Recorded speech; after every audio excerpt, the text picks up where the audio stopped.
everybody last season, really, when he pushed Valentino Rossi all the way to the title. And he really has come of age, big style Sette Gibernau. And he takes on the might of Italy here. He takes on the likes of Valentino Rossi, Max Biaggi, and everybody else, Loris Capirossi. He takes on a crowd of well over 70,000 cheering for every Italian in sight. But he really seems to be able to take it all in his stride now. A very, very impressive season so far for Sette Gibernau. And, well, if the weather stays dry, which we are all hoping and praying it will, we are in for an absolute cracking 3-lap MotoGP race here at Mugello. Grid forming up, so we don't need reminding of that front row. Sette Gibernau, great performance by Nicky Hayden.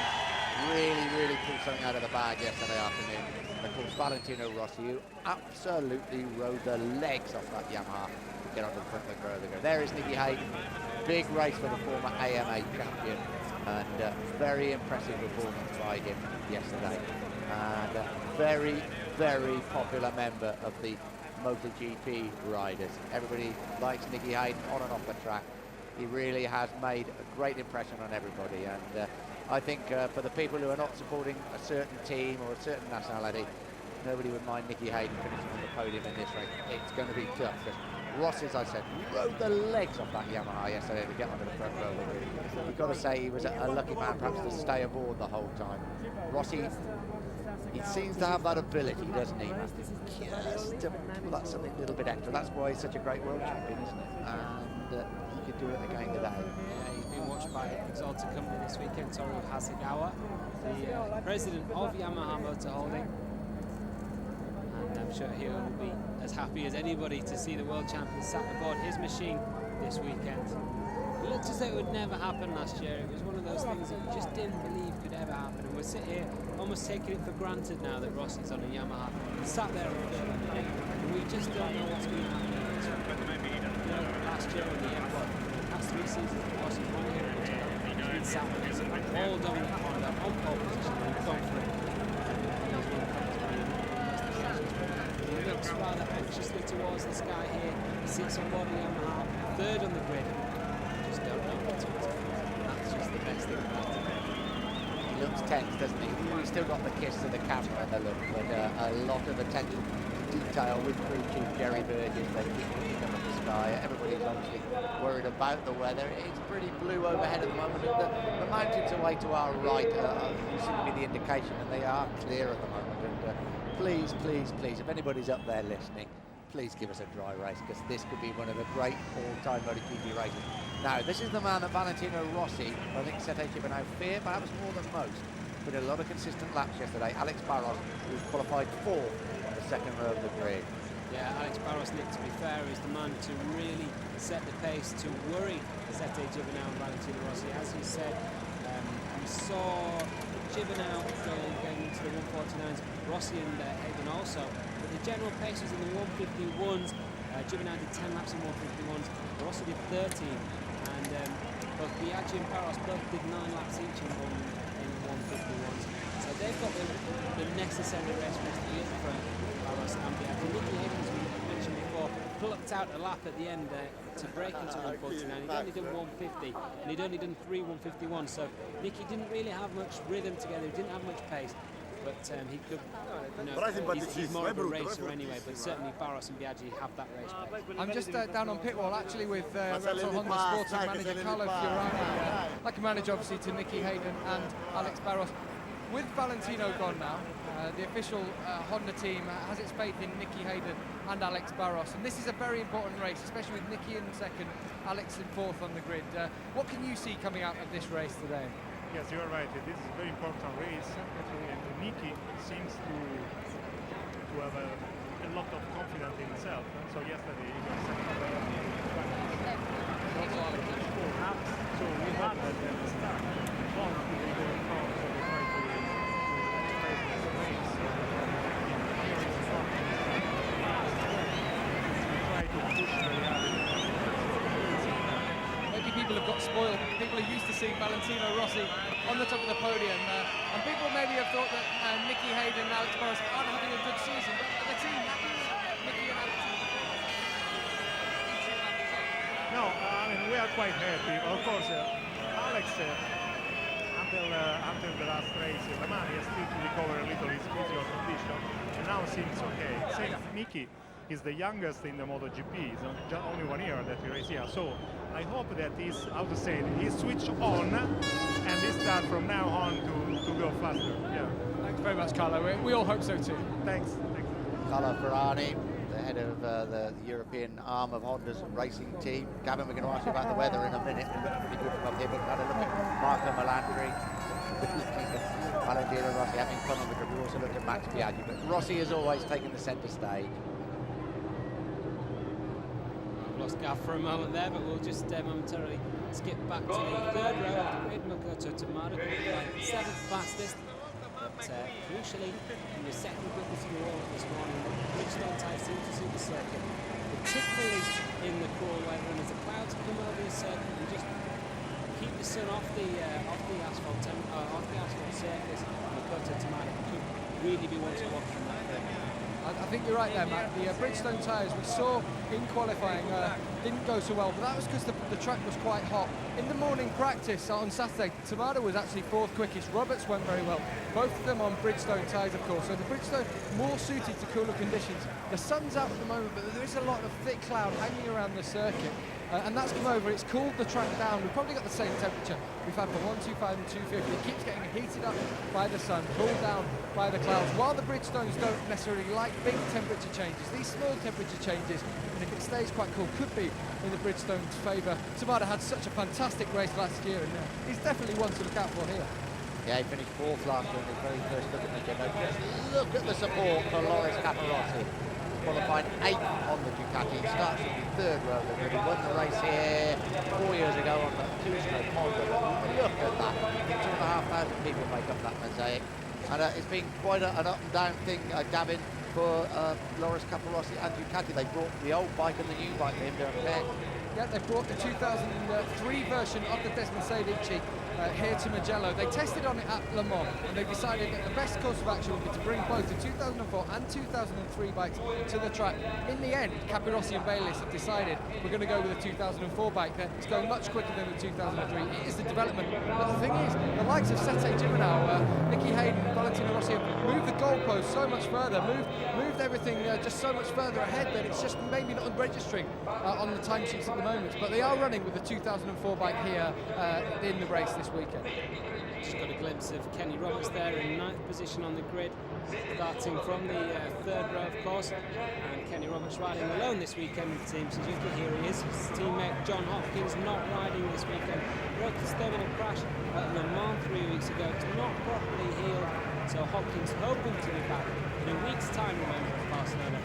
Race there next Sunday. But Kenny Roberts riding on his own this weekend for Team Suzuki. A bit of a shame really, Nick, because we know that Gregorio Lavidia is going to be riding as a wild card for Suzuki at Barcelona this week, but he's not here this week. Everybody's running into the Superbike Championship at Thruxton, so you would imagine he would have been better suited to ride here to get used to as the wild card man for Barcelona next week, and also because he knows the bike very well. He's taken part in the testing, but there we go, a single Suzuki on the line. There'll be 3 next week. Shinya Nakano on the Kawasaki, he's qualified 10th fastest. Gain on those Bridgestone tyres, and he's not had a bad old season. Shinya Nakano is a former winner here, 250cc winner here, 4 years ago?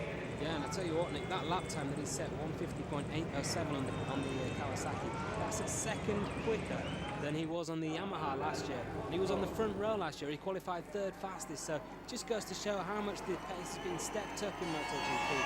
And also a good sign of how well Shinya Nakano is doing with Kawasaki. Also on the 4th row, Carlos Checa, he's very disappointed to be back there. He was up at the front all weekend during practice, but he had an engine blowout right at the end of the session yesterday in the late push for times, and he was bumped back to the 4th row of the grid in 11th place. Oh, sorry, the 5th row of the grid. No, the 4th row of the grid. I'll get this right eventually. In 11th place. Could be a man to watch, Carlos Checa. He rode quite brilliantly 3 weeks ago at Le Mans. As Matthew said, he looked very, very impressive up till yesterday afternoon, and obviously he had the problems with the machine. And a man to watch from that position on the grid. Okay, put those cups of tea down. Just open up one more pint of beer if you've got the time. Sit back and enjoy. This is going to be fantastic.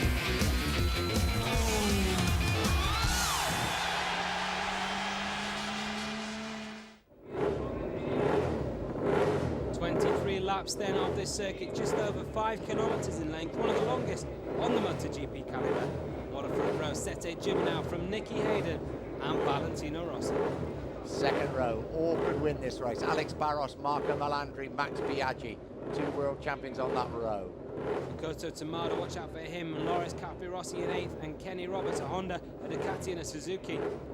Shinya Nakano, winner in the 250s, Carlos Checker and Colin Edwards, the former world superbike champion, row 4. Solid performance from Alex Hoffman in 13th, from Zaus and Bayliss. Row 6, Norik Abe, Shane Byrne and Jeremy McWilliams riding with a cracked rib. Neil Hodgson, Nobuo Saoki and Curtis Roberts on row 7. Row 8, Andrew Pitt, and completing the race, Mikel Fabrizio riding the Harris WCM. Sette Gibernau then leads the way from pole position. Just Curtis Roberts was there down on the 8th row of the grid, but really lucky to be able to start this race after a huge fire with his Proton car machine yesterday. Curtis Roberts had a big crash, set fire to the air vents. He had to replace the air vents and caused a real hullabaloo at the end of qualifying yesterday afternoon, but in the end the result was the same. Sette Gibernau on pole position. I don't know whether it's a hullabaloo down here, but there's a cracking atmosphere on the front straight. Everyone making their way to the front of the fences, everyone on their feet, and as if they sort of knew it was going to happen. The sun has broken out here at Mugello. It's absolutely beautiful spectacle, this Tuscan scenery here in Mugello, and the sun is out. The Ducati stand are all standing with the red placards in the air. This is going to be a fantastic Italian Grand Prix. Whoa, you can feel the atmosphere up here. Can Valentino Rossi make it a hat-trick of victories at Mugello? And Sette Gibernau make it a hat-trick of victories this season? Something's got to give. Who will it be? Perhaps it may even be this man, Max Biaggi, starting from the second row of the grid, chasing his first ever Premier Class win here at Mugello after winning 3 250cc Grand Prix.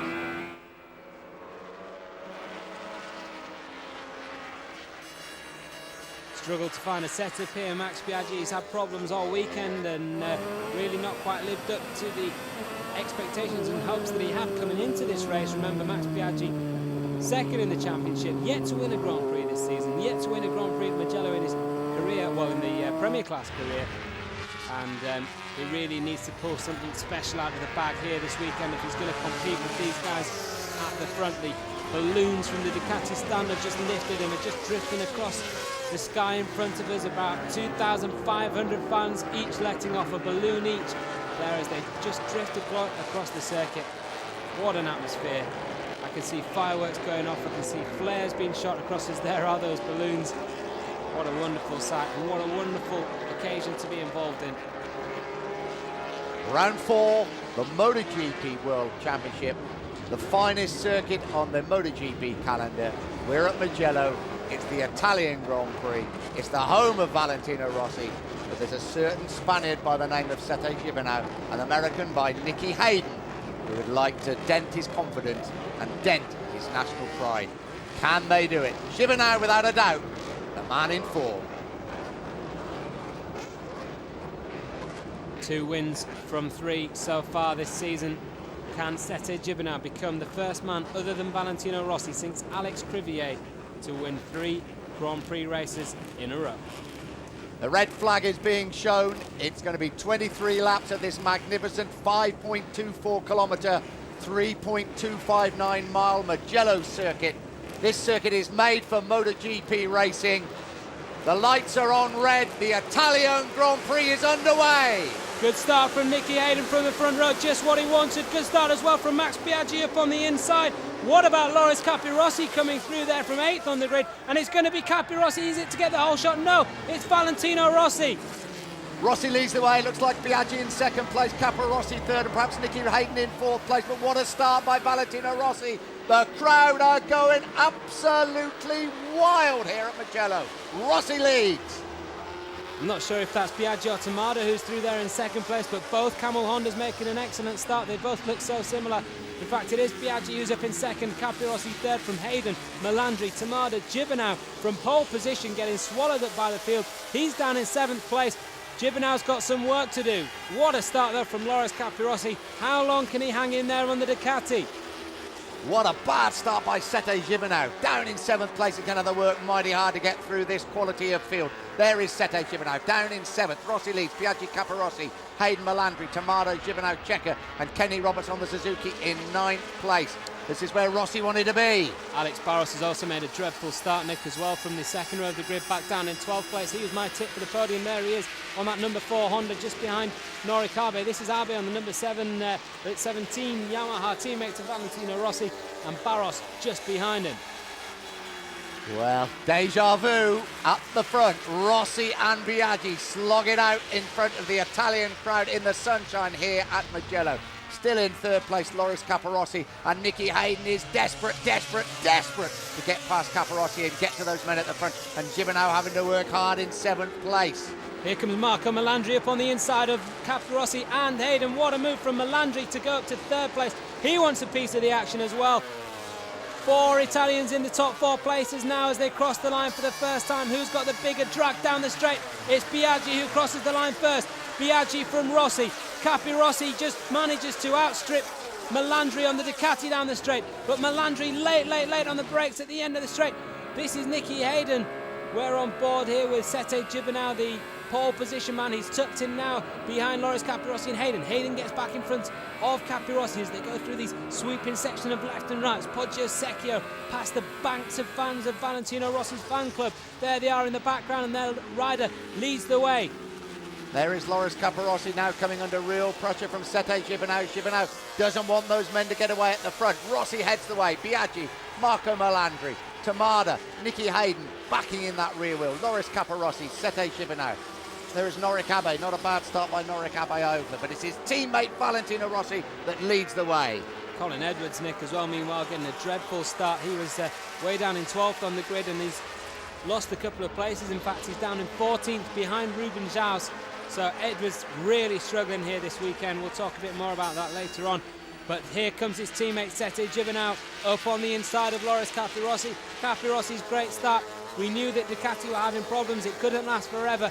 But Capirossi has now just been picked off by the field, and Gibernau's making his way through. The crowd are absolutely on their feet already. We've only had, 1.5 laps of this Italian Grand Prix. But it's exceeding expectations already, certainly for Valentino Rossi, who leads the way after starting from 3rd on the grid. Up towards Pacini, the left-hander that comes into the start and finish straight. They come onto that start and finish straight in 2nd gear, and then they just open the throttle, getting their heads behind the fairing. When they reach the top of the hill, they're 4th gear now, 5th gear, absolutely flat out, 210 miles an hour through the speed trap now. And then who's bravest on the brakes? Biaggi goes up the inside. Biaggi's got the better position as they brake for the right-hander in 2nd gear. No, Rossi just holds firm. Oh, look at Tamada, and Melandri has come through on Tamada. So Melandri 3rd, Tamada having a great ride in 4th place where he finished last year. Just got a glimpse there of Nicky Hayden, and Gibernau closing all the time there on Nicky Hayden. But Rossi is on fire at the front. The late braking there from Marco Melandri, you have to see it to believe it. He was absolutely outstripped by the Honda of Tamada down the straight, but braked as late as possibly you probably can coming into that right-hander at the end of the straight to reclaim 3rd place and close the gap, in fact, on Biaggi. Here we are on board with Marco Melandri, and he is getting all over the back of Max Biaggi now as they come through these fast-sweeping Casanova and Savelli and down into the 2 quick right-handers, Arrabbiata 1 and 2. And of course, Marco Melandri, also a former winner here, former 250cc winner here. He's had a mixture, but he's shown glimpses this year, Marco Melandri, of greatness, I think, as a MotoGP rider. What a ride this would be, and he really is closing on Max Biaggi. He's right behind Biaggi, and at the glimpse, just get a glimpse there of the blue and the sunshine of the helmet there of Valentino Rossi. 4th place, Makoto Tamada. Nicky Hayden battling his way back in 5th place. And there is Sete Gibernau in 6th place. He's caught up the pack. He's had to work very, very hard to do that. He's probably used a little bit more tyre than he would have wanted to. Certainly a lot more energy than he would have wanted to. And these leading 6 have broken away.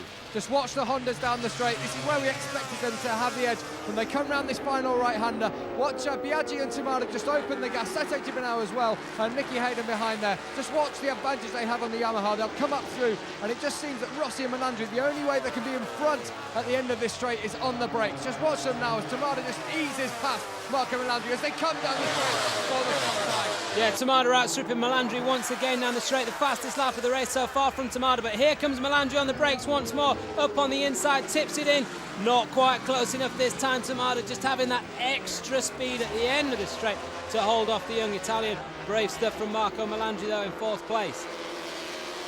Rossi still leads the way. The 2 Hondas right behind him, the yellow Hondas of Max Biaggi and Makoto Tamada. And Marco Melandri, we've seen an absolute demon on the brakes. Nicky Hayden still in 5th place, and in 6th place, it's Sete Gibernau, the championship leader, who made such a bad start from pole position. We ride with Rossi. Alex Barros, Nick, he's worked his way up from 10th place up to 7th, but he's almost 3 seconds down on Sete Gibernau, who's at the back of this lead group, and this resembles a 125cc race here. 6 riders bunched together, and then a gap down to Alex Barros in 7th place. What about a mention about Makoto Tamada? First time we saw the circuit here last year, he finished 4th in the race. He really does like this circuit. He's 3rd at the moment, and he is all over the rear wheel of his teammate Max Biaggi. And you get the feeling if he gets past him, he's going to have a go at the man at the front, Valentino Rossi. What a ride by Rossi. There we are, 16.5 inch front, 16.5 inch rear Michelin tyres. And is that Carlos Checa out of the race? It is. Checa is out of the race. It looks like a fall for Carlos Checa. Yeah. But, he's had a tough old weekend. He looks so on form, but it so often happens with Carlos Checa. Just when it appears to be going right, it all goes wrong. Gibernau now closing. Here comes Nicky Hayden up on the inside of Marco Melandri, up through to 4th place there. Nicky Hayden on a bit of a charge as well. Now then, 3 Hondas stalk Rossi down the straight. 2 of them are yellow, and they're ridden by Max Biaggi and Makoto Tamada. Tamada comes up on the inside of his teammate now down at the end of the straight. Will Tamada now outbrake Max Biaggi into the right-hander? He will. Makoto Tamada is going to get up to 2nd place. He hangs on, shoves Biaggi wide, and Nicky Hayden might take advantage. He can't quite. Nicky Hayden held off into 4th place. In fact, it's Marco Melandri who somehow got past Hayden at the end of the straight. No doubt that late braking that we saw from him on the previous couple of laps. But Tamada is now up to 2nd place, and he's got Rossi in his sights. I shouldn't think Max Biaggi would be too happy about that. He opened the door really for Melandri. He didn't quite get through. Melandri, as Gavin pointed out, absolute demon on the brakes there. But Rossi still leads the way. He looks behind him. It's a yellow bike. I bet he thinks it's Max Biaggi. It's not. It's Makoto Tamada. Tamada having a great ride in 2nd place. Biaggi's still in 3rd spot.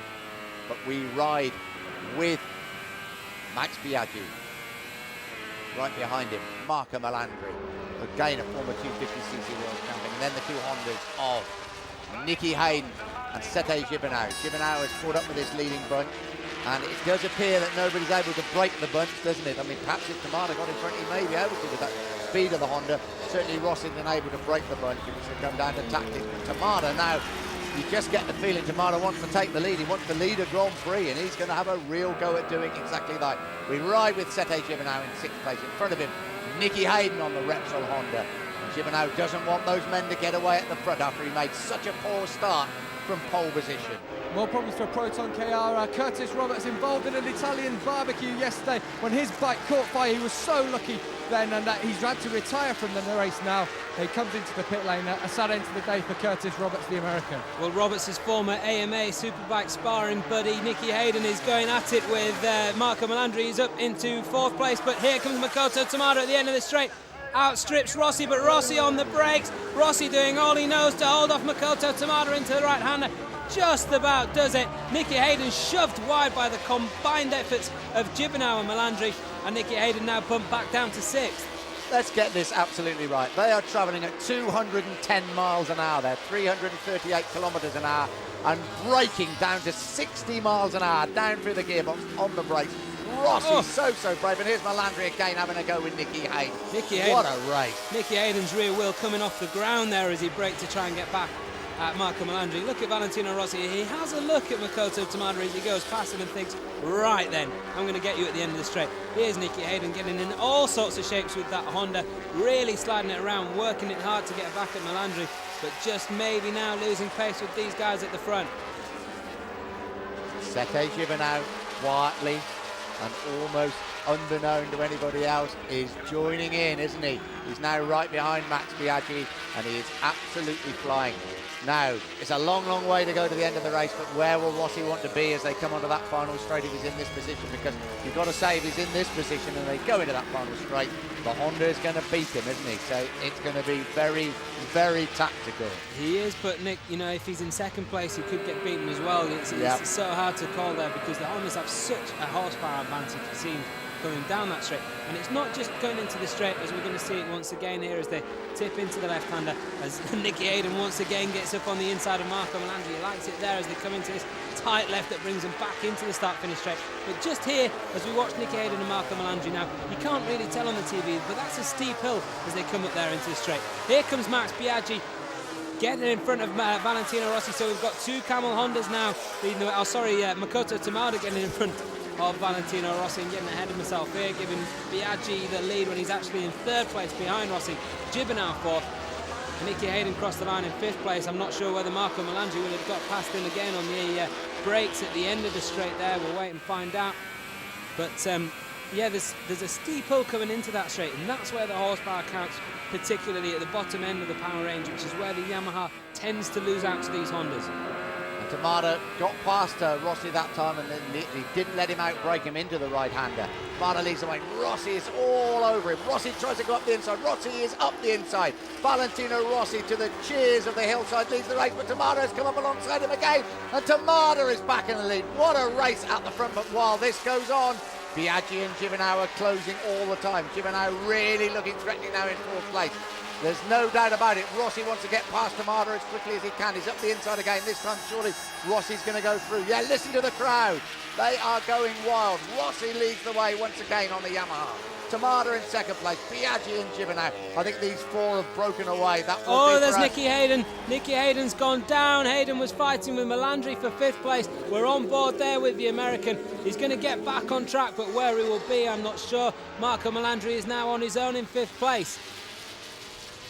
Tamada still fighting off the challenge there of Valentino Rossi. Rossi coming under pressure there from Biaggi and Gibernau. They're into the left-hander. Rossi takes the lead. But Rossi knows when they get up to top speed, 210 miles an hour, 338 kilometers an hour it was yesterday. At about this point, not quite now, side by side. Tamada will lead the way. Now will Rossi try to position himself to get past on the brakes? Here comes Biaggi as well. This is at over 200 miles an hour. Now they're starting to brake down through the gearbox, fourth gear. Sete Gibernau on the inside of Max Biaggi as well, shoves Biaggi wide into the right-hander. Second gear, 60 miles an hour into that right-hander, and Gibernau moves up to third place, but it's Tamada who leads the way. Here comes Rossi in front of his fans, all banked up there to the left. You get a glimpse of them now. Rossi in front of his fans club, thousands of them packed into that part of the stand as they come through the Poggio Secchio corner, trying to make a pass on Tamada again, not quite this time.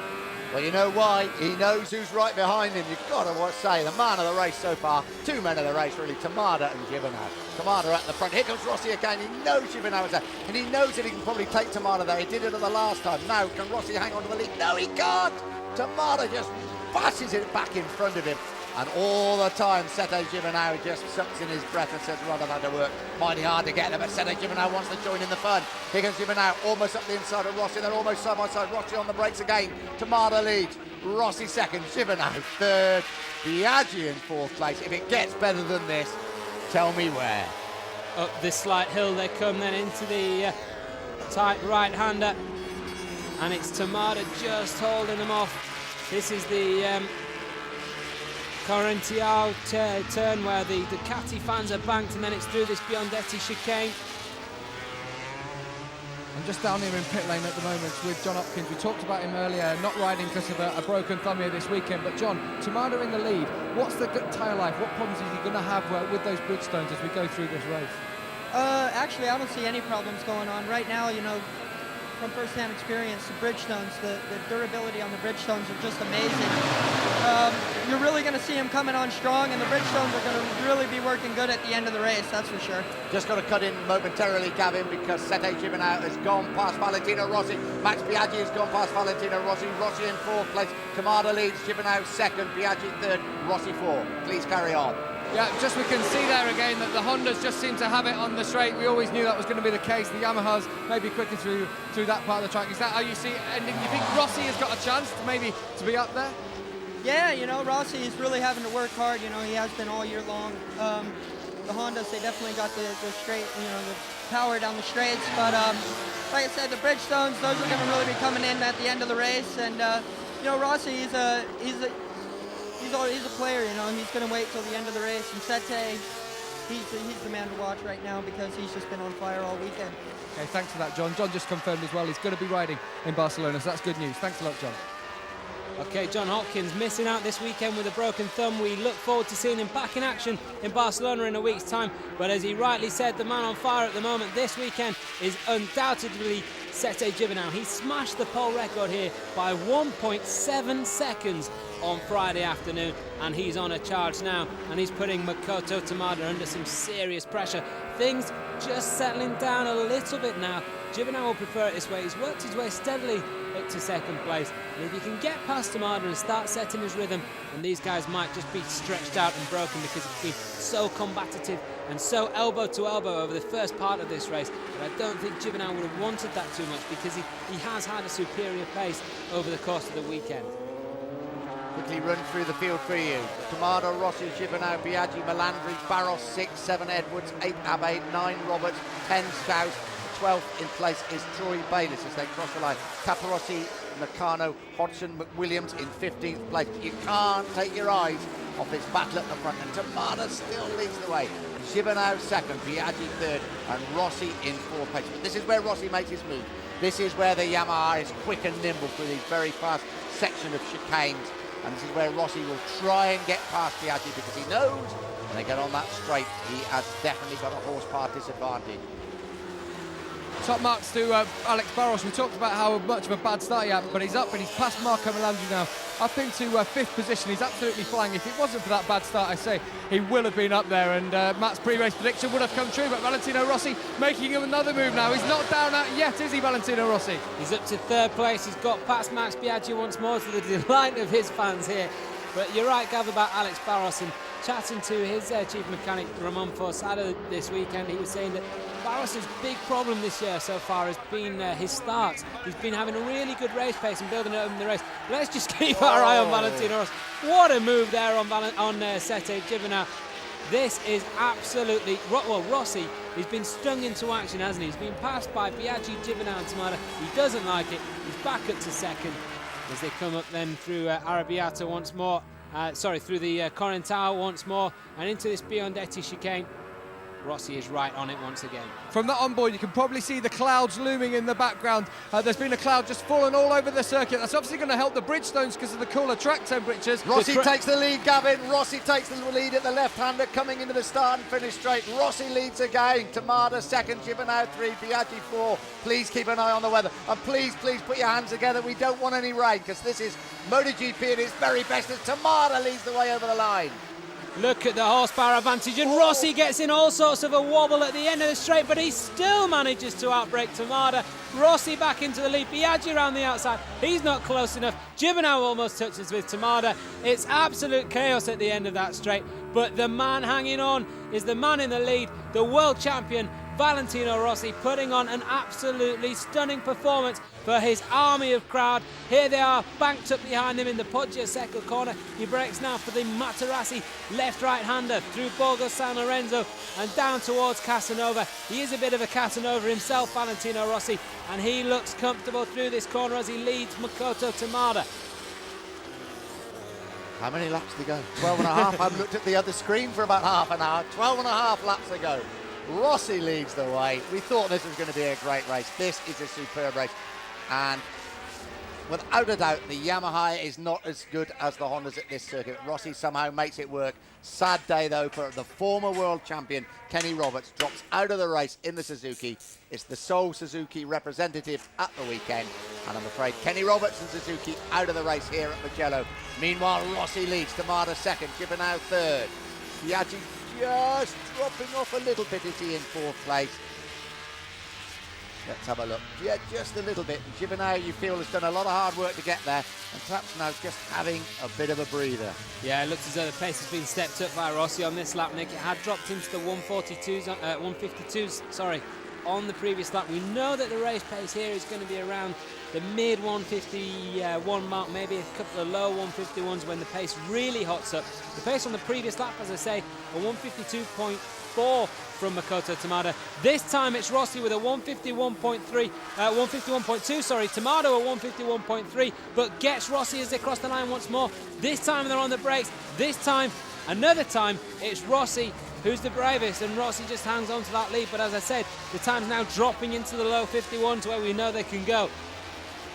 Well, I think Rossi's only tactic can be is to go as quick as he can to try to break them up, because he knows if it's going to be this close with the Hondas, he's going to have problems, isn't he, on the last lap coming into that straight and on that straight, so he's going to try and break it.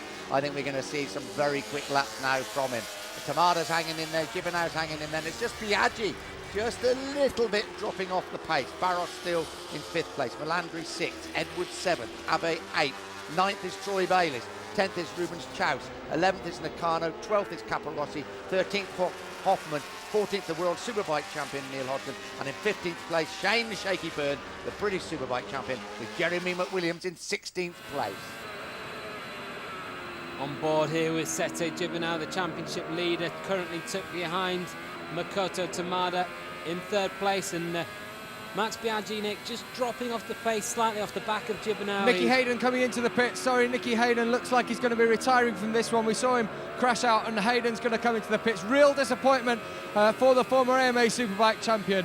In he comes. What a sad end to the day for him. Huge disappointment for Nicky Hayden after starting from 2nd on the grid, his best ever Grand Prix qualifying performance, and dicing it out with these guys over the opening laps. But that crash, as he just lost pace a little bit with them, putting an end effectively to his weekend. But just keeping an eye on the lap times once more as they kick up through the hill and down this straight. No doubt we will see Makoto Tamada drift out of the slipstream of Rossi once again, and then it will be onto the brakes once more. Who's it going to be this time? It's been Rossi the last few times. Can it be Tamada this time? He's got the advantage. He's got the outside line though. Rossi's got the inside. Tamada just tries to swing his Honda across the front of Valentino Rossi. He manages it somehow, and Valentino Rossi gets him back. Down through the left-hander, Luco, and then it's through this right-hander, Poggio Secco. That's where Rossi doesn't want to be overtaken. It's where his fans are, but Tamada doesn't care. He's got back in front of Valentino Rossi. Rossi onto the brakes, into Materassi, the left-hander, back into the lead through Borgo San Lorenzo, the right-hander, and down once more to Casanova they go. Wow, this is just superb. Interestingly enough, Rossi just had a big enough advantage as Gibernau goes up into 2nd place. He's got past Tamada. I think he feels Rossi is too quick at the front. He's not going to let him get away. Interestingly enough, when they went over the start and finish line, Rossi had a big enough advantage on the Yamaha to actually lead Tamada over the line. I think Tamada may have gone off. I think he may have gone off at the first corner. No, Tamada's there, Gav, he's there in there. The camel team are running about. They're all running out of the track, looking down. There's yellow flags being waved at the first corner. I'm not sure what's gone on there. There's something going on at the side of the track. Oh, it's Shinya Nakano who's down. They've got his helmet off. He looks to be okay. He's waved to the crowd. And no, Makoto Tamada definitely in there. But that was a nasty crash at 200 miles an hour. And I'm not surprised the Camel Honda team were so worried, Gav, because that is absolutely horrendous for Shinya Nakano, but luckily he's okay. The Camel Honda team right at the end of pit lane there would have seen that. They would have seen him heading towards that concrete wall, and they would have feared the worst. But Nakano has given a wave. He seems to be okay, and thank goodness. 210 miles an hour there. That was a mighty big accident right back at the front. The world champion against the championship leader, the Yamaha against the Honda, the Spaniard against the Italian that leads away, but Gibernau comfortably gets up the inside of Valentino Rossi on the fastest part of the circuit. Rossi knows exactly what to do. He tries to pull back inside on the brakes of Sete Gibernau. He can't do it. Oh, Makoto Tamada is out of the race. Oh, what a ride by the Japanese Honda rider. He's out of the race with a mechanical problem. There are 3 left to battle it out. Now, Sete Gibernau, I'm sure, is going to try and break the resolve of Valentino Rossi here, now, and immediately. That's surely what he's going to try and do, Nick, with what, 9.5 laps to go. He knows he had the pace over the weekend. It was superior to everybody else out there. Gibernau, as I said, setting that pole record. The man to keep an eye out for at the moment is Alex Barros. He was absolutely way down in the field after the start, down in 10th place. He's fought his way through. He's up now to 4th place, behind Max Biaggi, around 2 seconds behind Biaggi. I think Biaggi has just stepped up his pace slightly, but previous to that, Barros was just chipping away at Biaggi, taking a few tenths off him on each lap. And with 10 seconds to go, if he can keep doing that, and if he can just try and put some pressure on Biaggi, then he may be able to challenge for that final podium position. 9.5 to go. Gibernau leads the way. Rossi trying all he knows to hang with him, but you've got to say the odds are now favoured towards the Spaniard on the Honda. But as we've seen from Rossi, he can just pull something extra out when it really, really matters.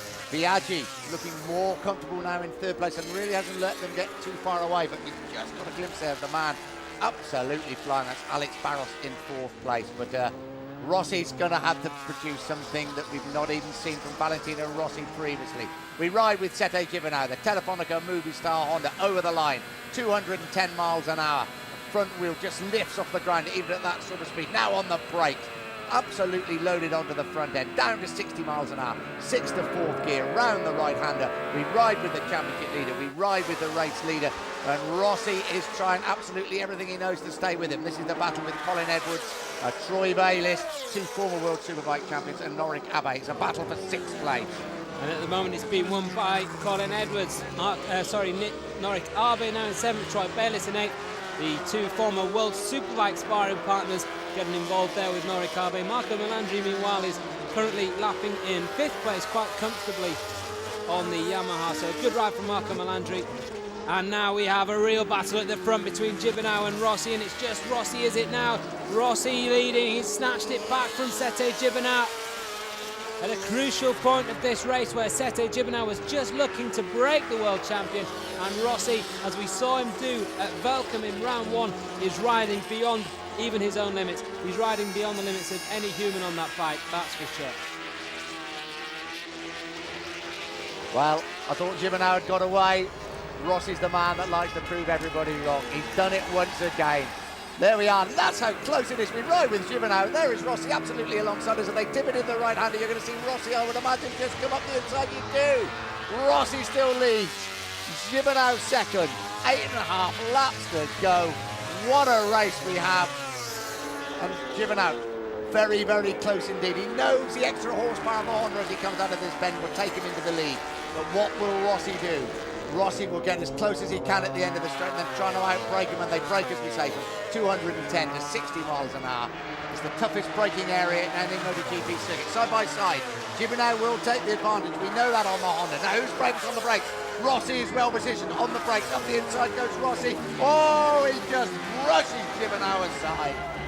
Interestingly there, Nick, Rossi had the advantage as they crossed the finish line.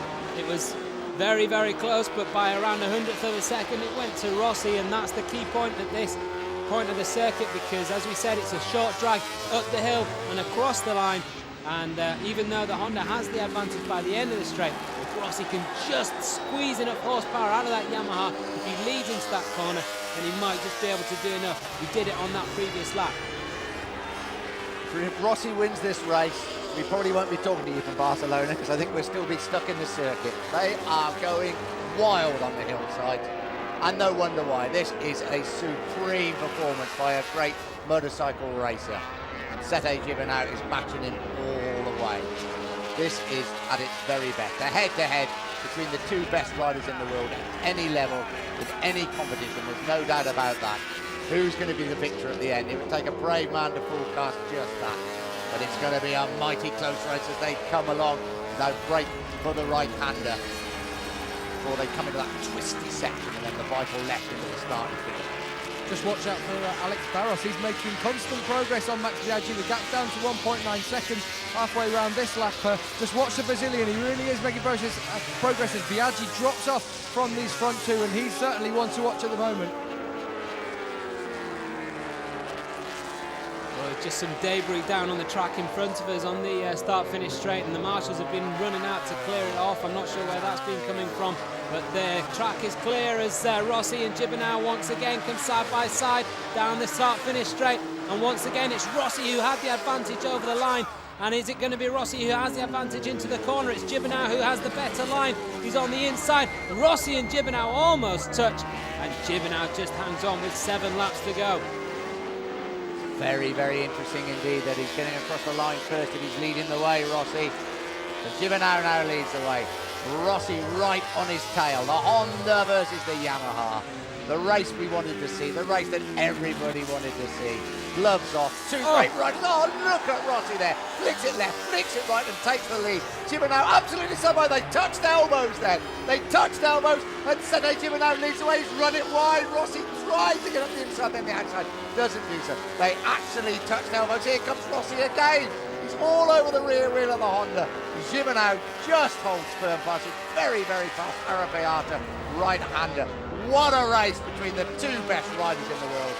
I'm sorry, I keep telling you, it just doesn't get better. Here comes Rossi again on the brakes, and he's gone through again. Listen to the crowd.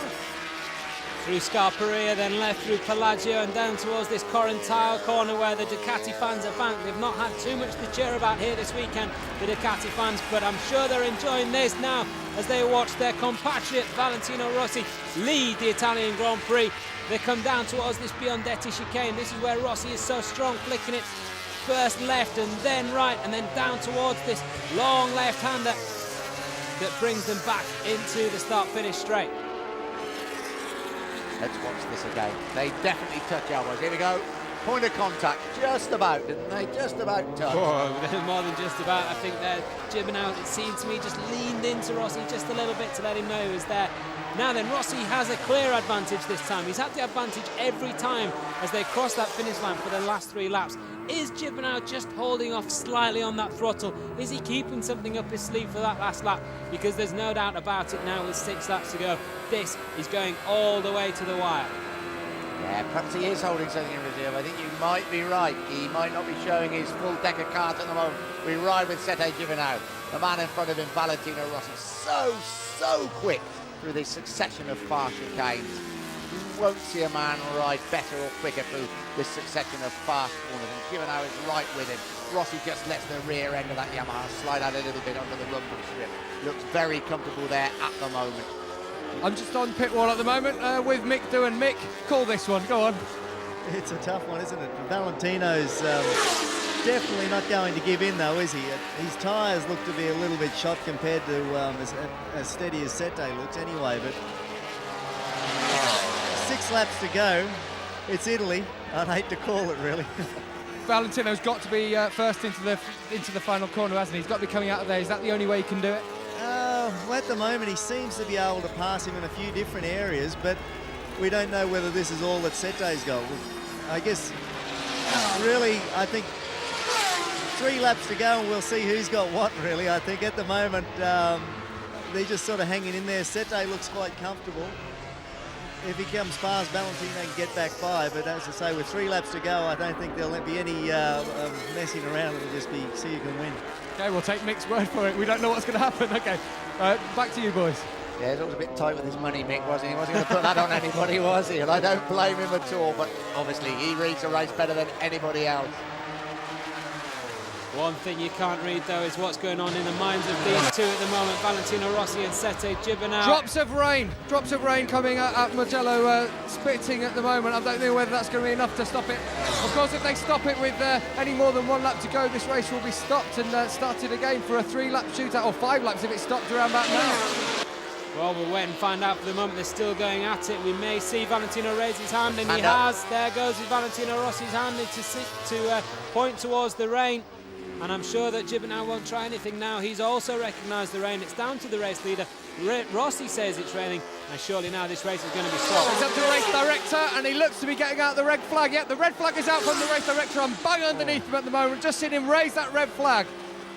Well, I tell you what, Gav, you're down there, you can see it. We're looking out of the commentary box window here, and to me it looks like a big solitary black cloud that's just drifted across here. We've got blue sky on the way once again. We could have another dry shootout after this. Yeah, that's what it's going to be. I think the fans on the straight aren't really aware of that at the moment because they're all cheering. They believe Rossi to be the winner.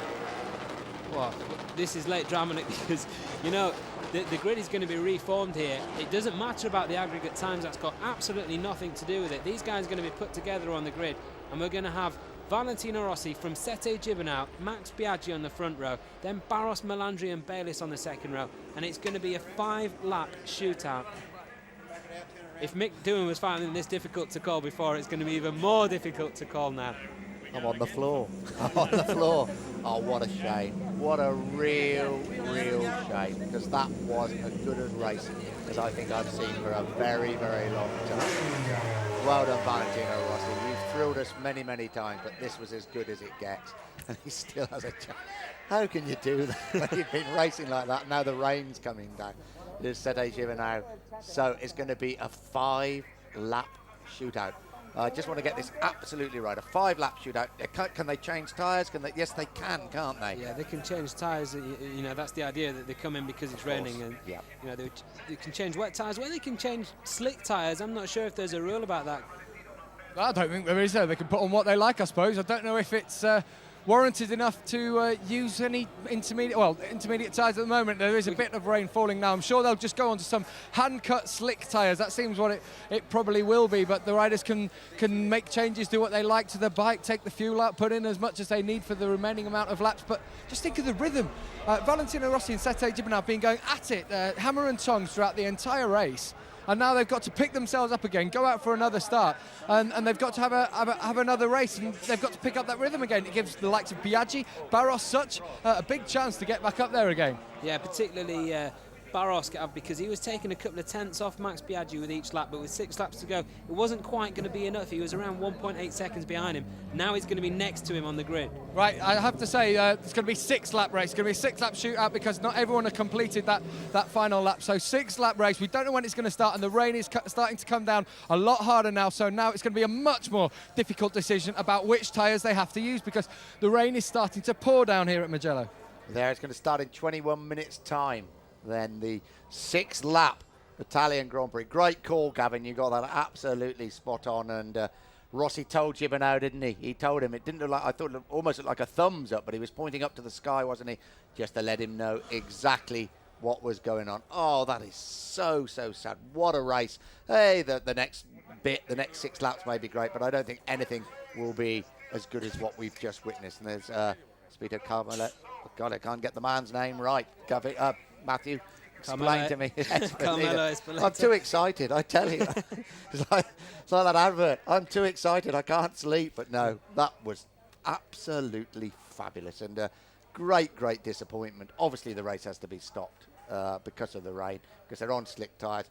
As we saw the accident to Shinya Nakano, I was very happy to see when we were talking to Mick Doohan, it came up on the bottom of the screen that he's conscious and he's in the medical centre. And Mike Trimby, the president of ERDA, just explaining to the riders exactly what is going to go on. Just to break in there, Nick, just confirmed as well, just to confirm, so anybody watching a bit confused about what's going on, because the rain has come, we're going to have a 6-lap shootout. The grid is going to be formed by the positions they finished the last complete lap in, so we're going to have Rossi, Gibernau, Biaggi, Barros. They're going to be at the front of this grid.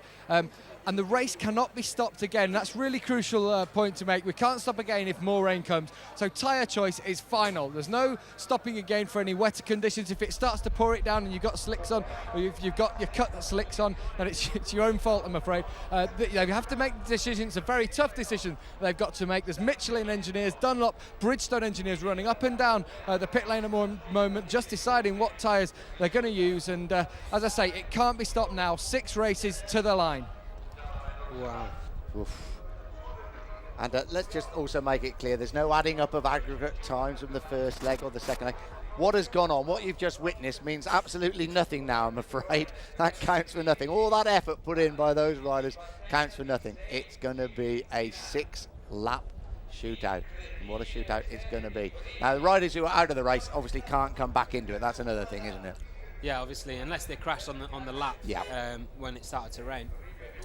I fancy Marco Melandri to have a go at this as well. We saw the way he started that race. We've seen him several times this year really go for it in the opening laps, and last year, and then just slow down in the second half of the rain. There's Colin Edwards and his wife Alicia. Colin clearly quite happy about the situation as well. He gets a second bite of the cherry here at Mugello after a disappointing weekend.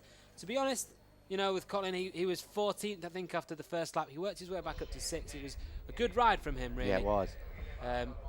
It's a completely different tactic, isn't it? It's a completely different race. It's a different mindset. And I think you saw Max Biaggi's face in particular, Loris Caparossi's face. There was a lot of concern. Even Valentino Rossi, who would smile at the camera and kiss the lens and everything.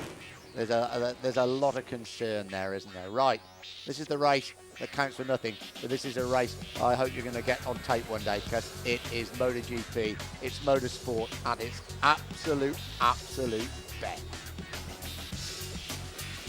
It was Valentino Rossi who got the whole shot, of course. He was put under early pressure by Max Biaggi and Makoto Tamada, the two bright yellow Camel Hondas. But Rossi led the way over the opening exchanges. But what a race. These two Hondas really putting them under pressure, especially with that extra horsepower down this long straight, over 1 kilometre in length. We saw Biaggi there. You know, looking at the replay of that, I thought we saw that during the race. He went over the grass just slightly as he came off the King at the end of 200 miles an hour. Quite incredible as he tried to get the inside line. I'm just going to break in there and let everyone at home watch this race unfold. We've just come down here with Irv Kanemoto. Now, for all those fans of Suzuki, Irv, can you just explain what the problem was with Kenny Roberts' bike, obviously, who had to retire from the race? We're not sure. We're checking it right now, but it just slowed up. So now, but right now we're checking all the data and trying to figure out what actually caused the thing. But it just started to slow up. If I can say so, one of the finest tuners that has probably been around in this paddock. What's going to be going through all those chief mechanics' heads down there? What are the considerations now? Oh, well, it's going to have to be some sort of guess on what the weather's going to be like with, 6 laps, isn't it now? Yeah, it's going to be interesting to see what they pull up to the start line with. So I wouldn't want to be one of the people trying to make that decision, but it's quite exciting. Yeah, unfortunately, I won't be making that decision, but even the top tuners say it's a bit of a guess. Back up to you guys. Yeah, guess it is. Let's just remind you, the race has been stopped because of the rain. It was a magnificent race, resulting in a head-to-head between Valentino Rossi and Sete Gibernau that had, I would think, everybody in the stadium here on their feet, everybody throughout the world on their feet, just watching it, because it was so exciting. But the rain came down, as are the new rules that came into being last year. That means that there's going to be a completely new race, Forget what you've just seen. It's going to be a new race of just 6 laps. You take a gamble on the tyres, fuel load, everything else. You don't change the tyres once you get out there, because the race will not be stopped. So you have to take the gamble on exactly what the race conditions are going to be.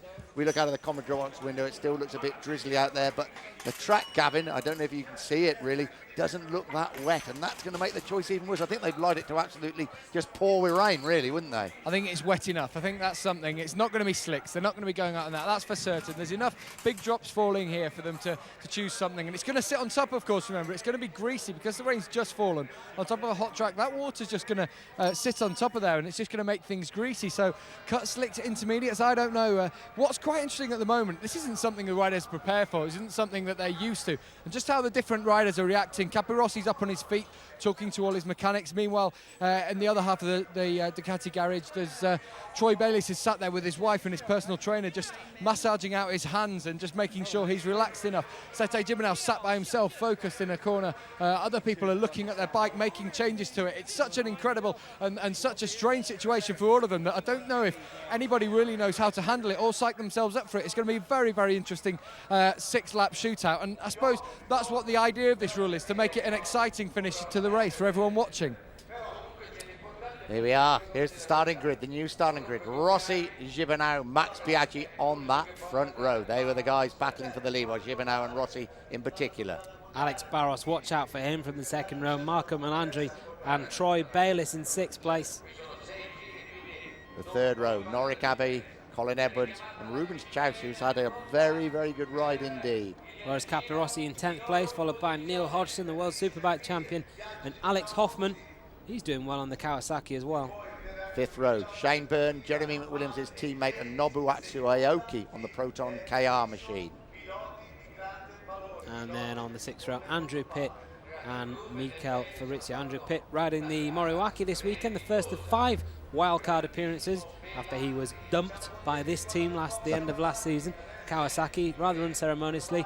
And he wasn't very happy about that either. Andrew Pitt was saying yesterday that he would be very, very satisfied indeed if he could beat one of those Kawasaki's in the 5 wildcard appearances they've got planned for this year.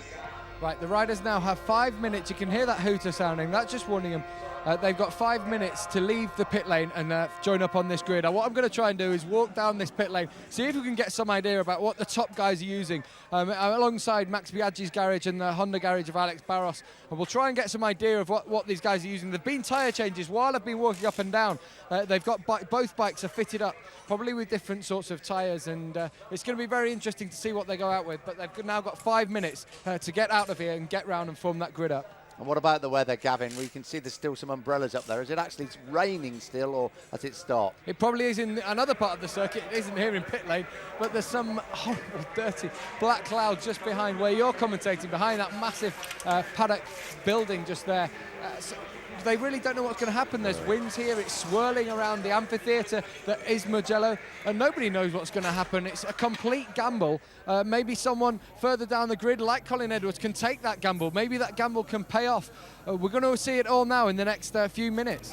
That's just what I was thinking. If you wanted a bit of a wild card bet, who would you put your money on? Obviously, Biaggi, Gibernau and Rossi are going to be there or thereabouts. You know, there's Barros.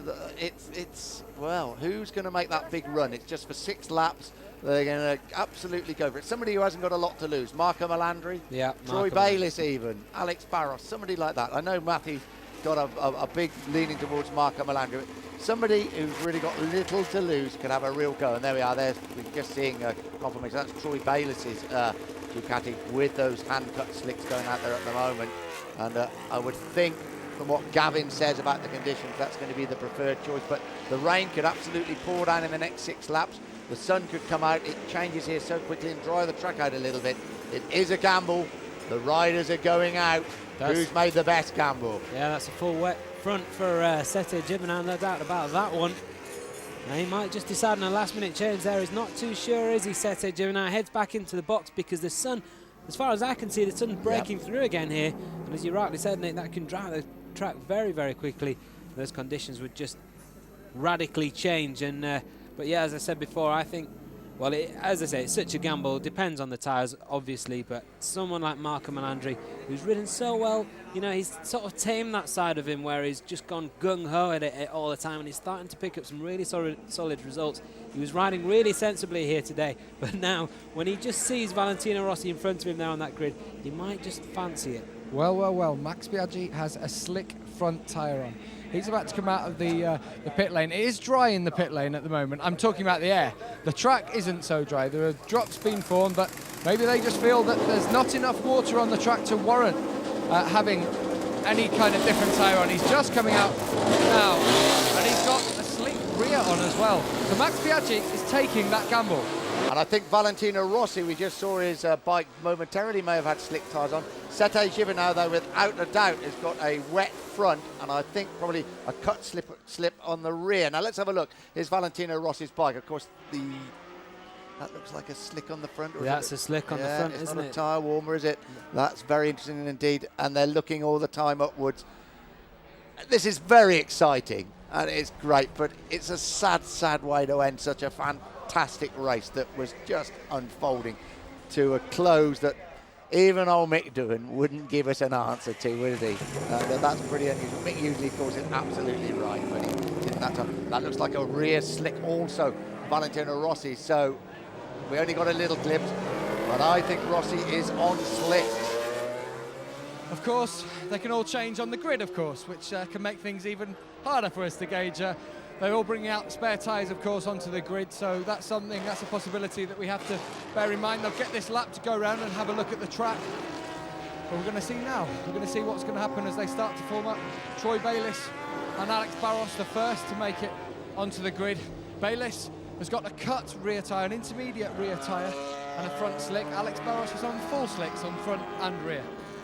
And I'm pretty certain Sete Gibernau is on definitely a cut slick rear tyre, and I think a wet weather tyre at the front. But let's just wait and see, because I think, as you so rightly say, they're sounding it out on this lap, and they can change when they come back. even the Michelin engineers are talking between themselves, saying, what have you done? What have you done to your guy? What have they put on their bike? Troy Bellis is changing his rear now. I'm sure he's going to put on a slick. It's pretty dry out here on the front straight. Okay, we're just being told there are going to be 2 warm-up laps. 2 warm-up laps, I would imagine, so the riders can get a better feel of the conditions. So 2 warm-up laps. We're just looking down on the grid. It's not chaos, that's being unfair to everybody, but there's a lot of people looking pretty worried and a lot of discussions going on among a lot of people. This isn't the time for personalities on the grid. This is the time to make big decisions. Jerry Burgess there talking to Valentino Rossi. And I think he's just told him, hasn't he? That I hope he's told him that with those 2 fingers going up there. You said peace. Peace, yeah. That there's 2 warm-up laps. Rossi looks happy. Gibernau, without a doubt, has he made the change? Look at that rear tyre. That is not the slick tyre, is it? What does Gibernau do? He leads the World Championship. They're taking it out. Taking that one out, Nick. Yeah, they've got the slick tyre and the tyre warmer just next to the bike. It has stopped raining, and those dark, heavy clouds have moved on. The problem is, you know, here at Mugello, well, a problem and an advantage as it turns out in this case, but the clouds just sweep across here so quickly. Yesterday afternoon we had dry qualifying in 125, MotoGP in 250, and then we had the Boxer Cup race, and then within about 10 minutes it was flooded here. There was a big, thick black cloud. It was absolutely soaking. By the time we left to the hotel last night, it was a clear sky again. It was absolutely unbelievable, and that seems to be what's happened here. Just a small cloud has drifted across, dropped its load and moved on, and now it looks as though the conditions are almost dry once again. Gav, if I'm not mistaken, it stopped raining out there. It stopped raining, but I always have this habit, don't I, of bringing bad news. Yeah. It's just some clouds over on the right-hand side. Looking out of your commentary box, which is looking out, be the way that the riders are looking down the straight at the moment. Looking over that hill there, there's clouds, there's fog, there's rain obviously over there, and someone's got to take a gamble, I feel. I think a lot of them are going with slick tyres. Maybe it's for the likes of Bayliss or Melandri or someone like that to take a gamble and maybe stick on a cut rear, a cut slick front, because I think, this is from my weather experience, of course, that there could be rain here. There could be something here in the air. Yeah, perhaps it's for somebody a bit further down the grid to say, right, I'm not going to have a good race if they're all on slicks. I'm going to take a big gamble. And that could be somebody perhaps a bit further down the grid, the likes of Hodgson, even Caparossi, McWilliams, Byrne, Aoki, somebody like that, Hoffman. You might just say, well, if it slicks, it's going to be no good. I'm going to take a big gamble and hope it rains. Yeah, Michel Fabrizio could be the man to do that at his home race on that WCM. Finished 10th in the rain at Jerez. Certainly did. You never know. Michel Fabrizio at the moment doesn't seem to have formed up the grid. I'm not sure he's going to be starting this part of the race. There's Nobuatsu Aoki on the back of the 5th row, and in the 6th row, just the Moriwaki of Andrew Pitt. So maybe the WCM team unable to produce the bike to get on the grid at the moment. Just try and check that one out. Does appear weather-wise that the decision for the top men has been made for them in many ways, doesn't it? That it has dried out. There's a bit of watery sunshine about. Look at Max Piazzi's face. Not only got to ride the flipping monsters, you've got to do the weather forecast as well. That is very hard.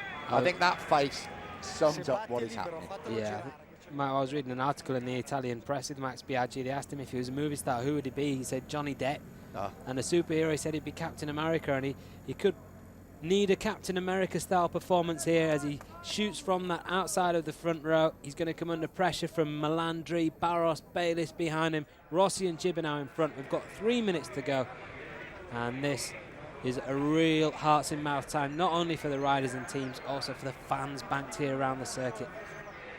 And as you said before, Nick, after that crash for Shinya Nakano at the end of the straight, that's the last thing that we want.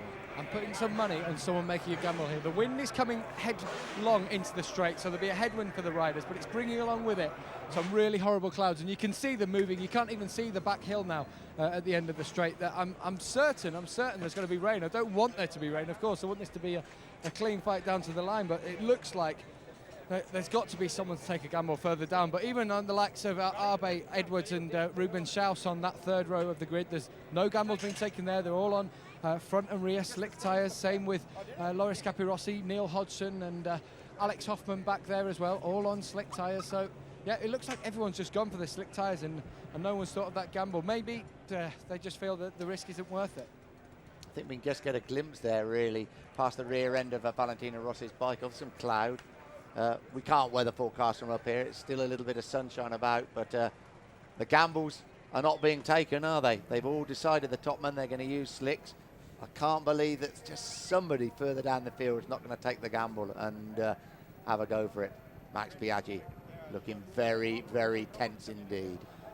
Just earlier about that Shinya Nakano crash you just mentioned there, I just wonder, right in the middle of the straight, I just wonder if it was a problem with the Bridgestone tyres. A couple of times in the pre-season testing we were at, we saw Kenny Roberts and Makoto Tamada both had tyre blowouts while travelling at high speeds. There was Kenny Roberts while he was in Sepang, and he flew right past the left ear of Jeremy McWilliams going into that final hairpin, probably at about 160, 170 miles an hour when his rear tyre went. The same happened as well to Makoto Tamada down the front straight there at Sepang. I just wonder if that's what happened to Shinya Nakano. And just to let you know as well about Michele Fabrizio, he will start from pit lane. He will rejoin, he will form the grid at the back, but he's starting the warm-up laps from pit lane. Could be the case that with Nakano, and maybe that was the debris that we saw the track marshals moving from the straight right in front of us here. Could have been pieces of rubber. That's certainly what it looked like. Just as well, Michele Fabrizio has shod his bike with full wets. There we go. There you go. He's the man to watch. I almost wanted to rain now to see Michele Fabrizio come through. What's the number of that bookie in High Wycombe? Hey, that's... If you were a clever betting man, you'd get £100 or $100 on there straight away. You might lose it, but there's a chance you could win some unbelievable money. There he is, 17th on the grid. He's taking the gamble, and I don't blame him. I've got to say, just looking out of the window, it's quite sunny at the moment. I do hope it remains dry. For those watching us on delayed, it's too late.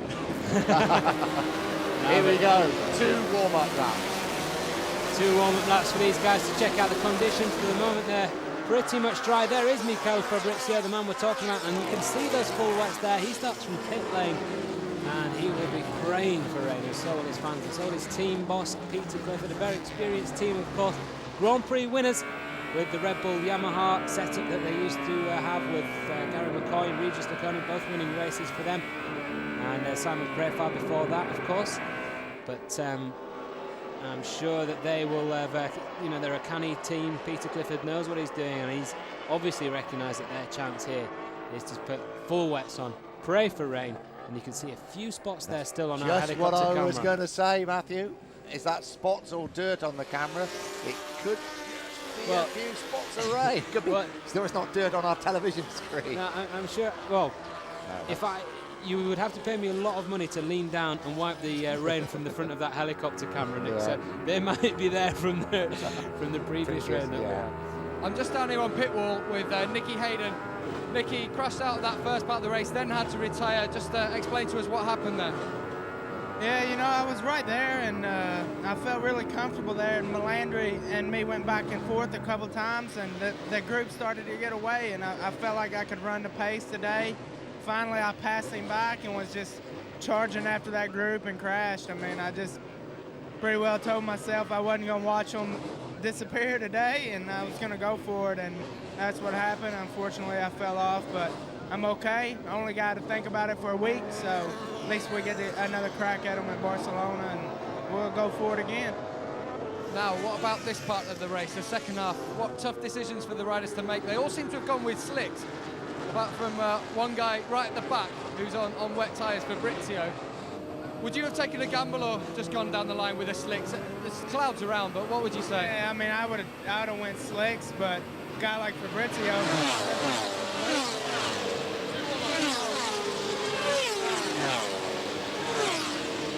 Loud. You forget how loud they are when you're out there. Yeah, I mean, it's going to be a good race. Unfortunately, my clutch was rattling, so I came in, and we'll see. Okay, thanks very much for talking to us, Nicky. I'm intrigued by these helicopter shots. Of course, quite right, of course, Matthew. They wouldn't get out and clean the camera. I don't think they are spots of rain. Very interesting to hear Nicky Hayden, wasn't it? And he could have been a good man in a 6-lap shootout, couldn't he? Just up his street, I would have thought. Short, sharp, go for it. it would have been good. We ride with Max Biaggi. Biaggi again, I think, could be a man. Cause a few surprises. There are spots of rain. Oh my golly. There are spots of rain in the pit lane at the moment as they're coming down here. Now, I'm just wondering if the riders can come into the pit lane, if they can see the spots of rain, if they can come in and change, because at the end of the day, it's a safety issue. I'm just wondering if that is a possibility, because light rain is falling in pit lane. We don't see 2 warm-up laps ever, really, do we? I mean, this is the thing at this stage, do we? No, and usually after one warm-up lap, you can come in, change your tyres and start from pit lane. And we saw that actually at Le Mans last year. You may remember Olivier Jacques was one of the guys, and Max Biaggi, who started the race from pit lane after just making that last-minute decision on their warm-up lap. Right, so basically, I reckon we're going to have most of them coming into pit lane. They're all preparing the spare bikes. Mikel Fabrizio is out there with a full set of wet tyres on. Now, I'm not sure whether they're going to come in. I don't know whether you can see if they're coming in. I can't see if they're coming into pit lane at the moment. But we could have one rider on the grid. Well, they don't seem to be showing too much concern at the moment there. Valentino Rossi just doing his customary rearranging order, but before removing his strip visor. But we don't seem to be showing too much concern out there. But if that was the case, that would be. They're changing the tyres on the spare bikes that are in the pit lane at the moment. They're changing the tyres. Definitely on Alex Barros's. They're taking his rear tyre out at the moment. Just to look down, other people are preparing the spare bikes, and they're coming into pit lane now. A couple of people are coming into pit lane, Gav, but I can tell you the majority, we can see them from our commentary box, are just lining up on the grid. There's a few gaps, and there's going to be a few people starting from pit lane, a few people starting from the grid. There's Jeremy McWilliams. He's getting on the wet tyres. He's one of those guys at the back of the grid who knows he can take a gamble and hope for rain. There's a few gaps, and let's see the front row. Valentino Rossi is there, Gibernau is there, Biaggi is there. They're all on wets. They want to get out and get away as quick as they can while this track's dry. Barros, Melandri and Bayliss are all there. Then behind them it's Arbe, Edwards, Joust. They're all there. In fact, I think it's really only Jeremy McWilliams who's returned to change those tyres. Only McWilliams is starting from the pit lane at the moment, but more rain is falling. It's a tough decision, this one. It's like a casino game, this. Right, 6 laps, the Italian Grand Prix, conditions not good. What a gamble they have taken. 6 lap shootout, we're underway, and it's a good start, it looks like, by Max Biaggi. Biaggi leads the way as they race up towards the first right-hander. What about Norick Arbe coming through the field as well there? Norick Arbe, in fact, it is who takes a gamble into the first corner on those slick tyres, and it's slick track as well because the rain has been falling, and it's Norick Arbe who leads the way. Abe leads, Biaggi second, Rossi third, Gibernau and Barros also there. I think we're probably riding with Gibernau here. That's Alex Barros just behind him. In fact, it's Valentino Rossi, I would say, with the exhaust there. But Norick Abe, there we are. We said there was somebody who's going to take a big gamble by absolutely going for it. Is it going to be Norick Abe? Norick Abe hasn't won a Grand Prix since Japan at the start of the 2000 season. Look out for Alex Barros there as well, lurking in 4th place. Marco Melandri is behind them, so is Troy Bayliss. And Michel Fabrizio is nowhere to be seen on those wet tyres, it has to be said, so the track's still fairly dry at the moment. Alex Barros up on the inside of Rossi into 3rd place. Rossi now 4th, Gibernau 5th. Gibernau just getting back up on the inside of Rossi though to steal back to 4th. Get the feeling Rossi really is testing those conditions. He's not prepared to stick his neck out just at the moment. He just wants to see exactly how the track is. This is going to be 6 laps. The first race, which was an absolute cracker, was stopped because of the rain. This is a 6-lap shootout to decide the winner of the Italian Grand Prix here at Mugello. Biaggi now moving up on the inside of Norick Abe. So we ride with that's Valentino Rossi. We ride as we just look with Sete Gibernau, who's been relegated back by Rossi. So Gibernau back behind Rossi, but it's Norick Abe that leads the way. Alex Barros just stealing through there to take the lead. Sorry, Gav. Just to say, rain is still falling down here on the straight. I don't know what it is doing around the rest of the track. Here in pit lane, rain is still falling, and I can't believe that on slick tyres they can risk too much because it's just greasy on top. Alex Barros and Max Biaggi get around each side of Norick Abe as they hit the end of the straight, still there, hitting 200 miles an hour. Norick Abe up on the brakes on the inside of Barros. Here comes Gibernau on the inside of Abe, but it's Barros who takes 2nd place. Now a man running straight there is that Marco Melandri on the Yamaha. I think it was.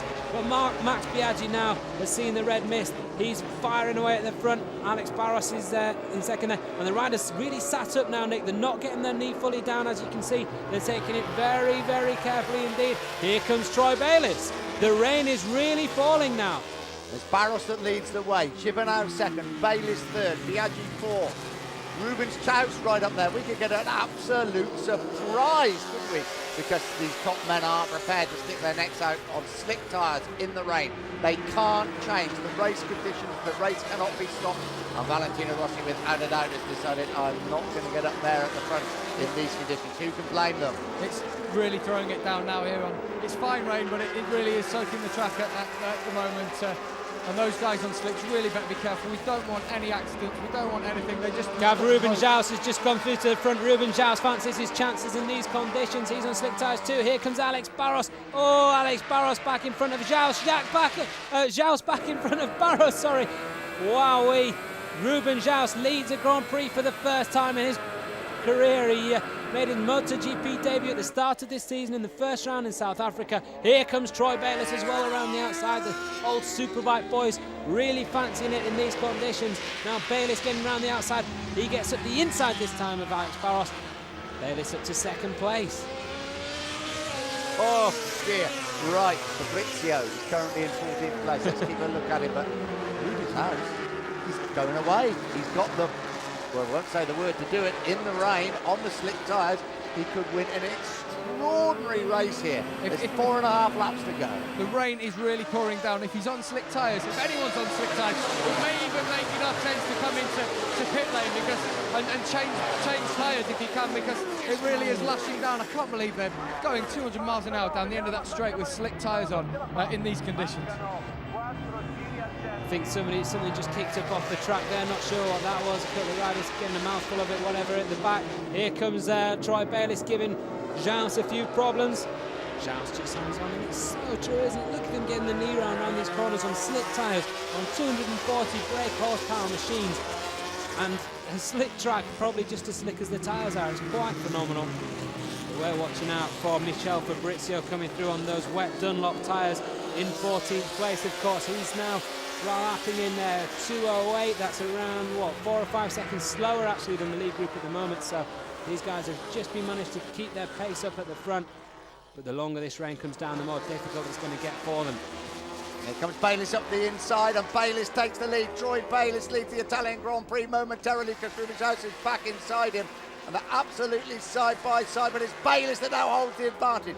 House in second place. Here comes Gibernau up the inside of House. He's bringing Alex Barros with him. The MotoGP boys have decided they better fight back, but Troy Bayliss is absolutely flying at the front with 3.5 laps to go. What an extraordinary race, and what a performance by the Australian.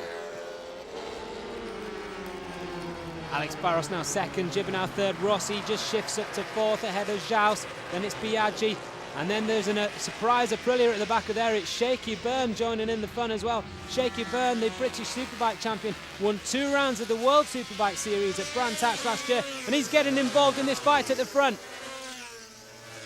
It stopped raining. The sun's coming out. I'm not joking at all that it stopped raining at the moment down the main straight, but the track is still sodden. Here comes Shane Byrne around the outside of Ruben Joust, and he fancies it now with Valentino Rossi. Shane Byrne making his name amongst the MotoGP big boys. Down the straight they come. Troy Bayliss has a clear lead of around 1.161 seconds from Sete Gibernau in second. Now then, on the brakes at the end of the straight, it's Rossi and Biaggi just shift past Gibernau. Alex Barros is there. Byrne just runs it a little bit wide. It's so hard to see what's going on from that helicopter camera, but there's a slight gap between Bayliss and Rossi. Then it's Biaggi in third place. Then it's Gibernau. Then it's Barros, Joust, and then a slight gap now to Shane Byrne. Ross has tested the conditions. He's decided he's going to have a go. There's 2 3/4 laps to go. Sensationally, Troy Bayliss, the Australian, the former World Superbike, the former British champion, leads the way. He's taken the gamble in the conditions. He's riding quite brilliant, but Rossi is now closing. Rossi second, Gibernau third, Biaggi 4, Barros 5, Shane Byrne in 6th place, the British Superbike champion, and Rossi leads the way. Rossi and Bayliss, we've seen them exchange blows or have some great races last season, especially I remember in South Africa at Velcom. But Rossi really has grabbed the bull by the horns in these conditions, and it's Rossi that leads the way. And Jerry Burgess, his crew chief, cannot believe it. Here comes Gibernau. He's not going to let Rossi get away with this. It's a 6-lap shootout after the Italian Grand Prix was stopped because of the rain. They're all on slick tyres. It poured with rain at one point. It's now drying out. Rossi leads. The crowd go wild. Bayliss second. Gibernau third. Biaggi fourth. Shout's doing a brilliant job in 5th place. And it looks like Shane's shaky burn in 6th. Rossi there just putting his foot down to just check the exact state of the track surface. Interesting stuff there from the world champion. And they just bunch up slightly closer together now as well. It's all there for them. You just wonder what's going through the minds of people like Ruben Jaus and Shane Byrne. They know they're not going to be in this position again, surely for the rest of the season. They're right up there. And with, 2 laps to go now as they come side by side down the straight, the Ducati of Troy Bayliss has the edge over the Yamaha of Valentino Rossi at the end of the straight, but Rossi is bravest on the brakes. That Yamaha has looked so stable at the end of the straight all through the race. Remember earlier on with Marco Melandri as well in the dry, and Valentino Rossi, it does just seem to have the advantage into that right-hander. But Bayliss, no doubt about it, has got the horsepower advantage coming down the straight now. He certainly has. With 1 3/4 laps to go, we ride with Valentino Rossi. Troy Bayliss behind him, and Bayliss showed exactly what his intentions are on that previous lap. He showed that if he can be close enough, he thinks he can out-drag Valentino Rossi to the line. What a sensational result that would be for Troy Bayliss if he could win this race. That's the gap. Sete Gibernau closes on Bayliss. Bayliss still hangs on to 2nd place. Gibernau 3rd, just Max Biaggi 4th. In 5th place, Ruben Jaus is having a magnificent ride of that number 11, and he's gone past Max Biaggi, Ruben Jaus, riding the 2003 Ducati. But Rossi leads. Bayliss coming under real pressure now from Sete Gibernau. Gibernau getting quicker and quicker as he sorts out the conditions. He doesn't want to lose that World Championship lead, but he's moved now into 2nd place. Can he mount any sort of challenge against Valentino Rossi? Oh, here comes Jaus. Pushes Bayliss out of the way. Wow. 1 1/4 laps to go. Ruben Jaus had a bone to pick with Troy Bayliss after Bayliss crashed in front of him in Jerez in the wet there. Jaus wasn't too happy about that one, but he's got his own back now as he moves up to 3rd place. Could Ruben Jaus get his first ever Grand Prix podium here in Italy? Shane Byrne has lost touch with this group and he's coming under pressure now from Nori Carvi and Loris Capirossi just behind him. Shane Byrne showing glimpses of the talent that's propelled him into MotoGP from British Superbikes just last season. 1 lap to go for Valentino Rossi, the Italian superstar. 3.259 miles between him and his 3rd consecutive victory here at the Italian Grand Prix at Mugello. A superb performance by him. Sete Gibernau, I don't think, can probably catch him. Max Biaggi in 3rd place, Troy Bayliss 4, Ruben Jaus 5, Alex Barros in 6th place. He's done it again, Valentino Rossi. He rode a superb race with Sete Gibernau before the rain came down in the dry and the difficult conditions. He just felt the conditions. We saw his boot go out on the track a couple of times. Gibernau is closing, but I don't think he's going to be close enough. Yeah, the conditions just getting gradually better. I think a dry line forming on the circuit. The lap times have been getting quicker and quicker and quicker. And Rossi's time of 1:55.776 was the fastest lap. Alex Barros actually just went slightly quicker, or 1:55.701, but certainly some sort of dry line has been forming there, and that's just allowed these guys to shake off the likes of Shane Byrne. Half a lap to go for Valentino Rossi, and that hat-trick of wins. Rossi leads, Gibernau 2nd, Biaggi 3rd, Bayliss, Jaus, Biaggi, Barros. That's Biaggi in 3rd place. Troy Bayliss, desperate to try and get onto the podium in 4th place. But what a ride by the 25-year-old Italian. It'll be his 61st Grand Prix victory. And really, you just wonder where it will end. He's absolutely got the bit between the teeth now. I think he's found a drier line. He knows that Sete Gibernau is close as 4 miles. Gibernau is pushing him all he knows, isn't he, Sete Gibernau? They're coming into the left-hander. Pacini for the very last time. Just the start and finish straight in front of Valentino Rossi as he accelerates the Yamaha away. The checkered flag beckons. Valentino Rossi scores a hat-trick of victories here at the Italian Grand Prix at Mugello. Sete Gibernau second, Max Biaggi third, Troy Bayliss 4, Rubens Chaus 5, Alex Barros 6, Norik Abe 7, Loris Capirossi 8, Marco Melandri 9, and Shane Byrne in 10th place, Neil Hodgson 11, Colin Edwards 12, and Nobuatsu Aoki in 13th place. Valentino Rossi's army of fans finally get a chance to celebrate, and I suppose in a way justice was done here. Rossi, Gibernau, Biaggi, the three fastest men in race 1, the three fastest men in race 2. There were no crashes, thankfully, as well, and these riders, absolute professionals, the best riders in the world, picking their way through really difficult conditions to cross the line safely. Shane Byrne enjoyed himself there on the Aprilia, didn't he? Mixing it up with the front runners for the first time in his Grand Prix career. I'm sure we'll see him back again in the future. No doubt about the number 1. Valentino Rossi, the reigning world champion, takes 5 important points back off the early championship leader, Sete Gibernau.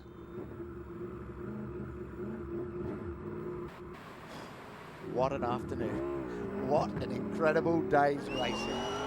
What a MotoGP event.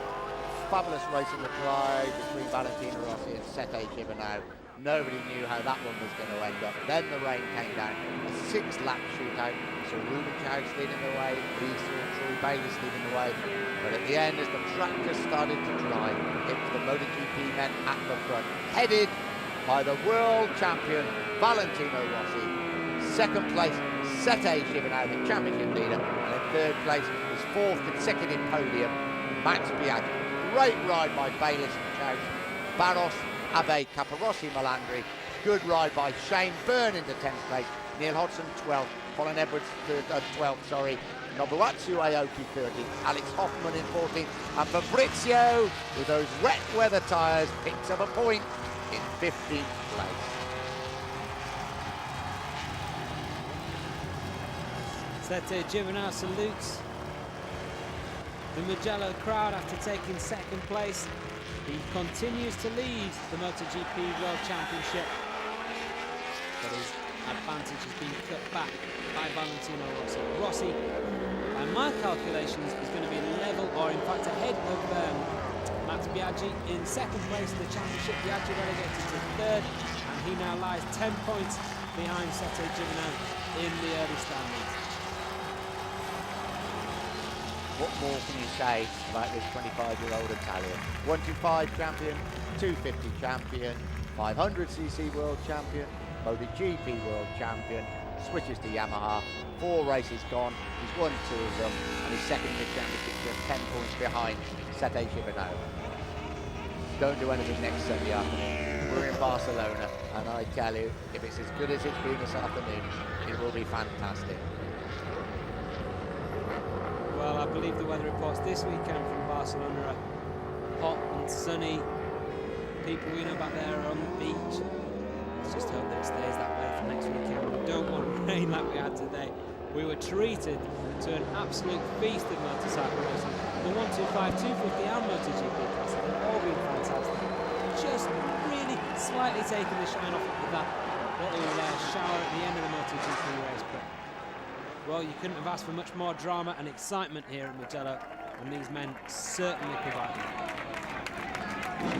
Beaming smile for Troy Bayliss as he comes into the pits. I bet he didn't start the day thinking he'd get a 4th place finish, did he, at all? Kiss from his wife, Kim, of course. We'll see if we can get a word with Troy Bayliss after what was an unexpected result, I think, for the Ducati. Valentino Rossi, he's done it again.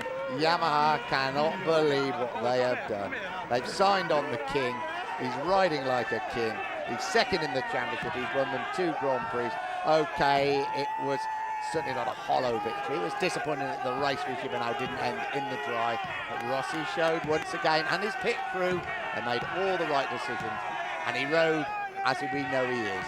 He's a true world champion. Rossi getting absolutely mobbed. The man at the front there is the leader of his fan club. And no more evident in any other part of the world than they are here in Italy, despite the branches in Australia and England and all the rest of it, Spain. I'm sure that they have enjoyed themselves today. What a performance it was from Rossi in both conditions. Excellent second performance from Troy Bayliss as well, just to prove that it's not him that's underperforming this season, it's his bike. They've had so many problems at Ducati, but Bayliss once again showing that undoubted talent on the Ducati Cosmo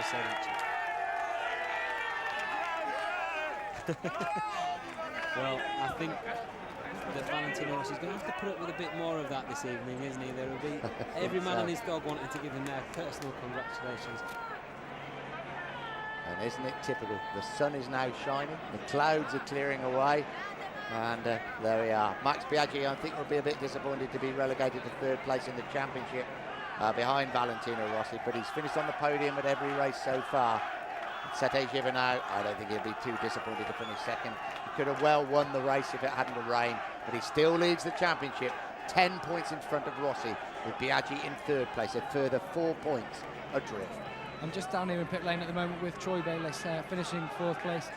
Just tell us, Troy, literally, how dangerous was it out there at the end? Well, I was just talking to my guys, like, I'm not scared, but I'm telling you, I don't want that situation again, because people were really lucky out there, and I'm not very, when it comes to things like this, I'm not very outspoken, but right now I'll say, and I'm sure everybody will agree that was out there, was not the right thing to do.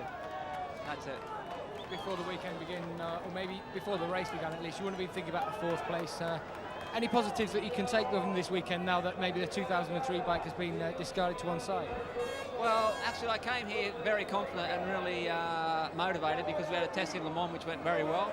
But then when we arrived, I found myself back in the same situation again. So we've been struggling a bit all weekend, but basically I always rely on myself for the race to put in a big effort, and good job, mate.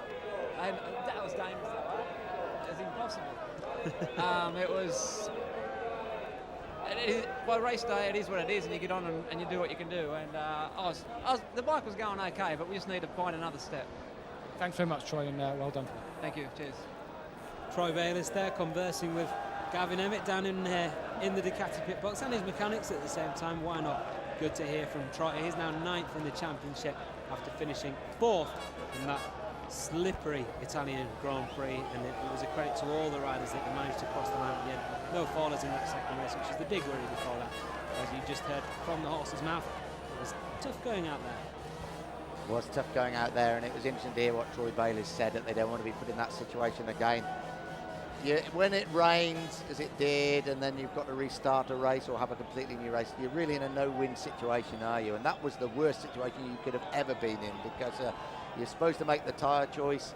It was dry, and then it started to rain when they went out for that last 6 laps. You can't come in and stop the race then. It's a no-win situation, but it was very, very dangerous indeed. And, well, I think the riders just showed why they are the top riders in the world.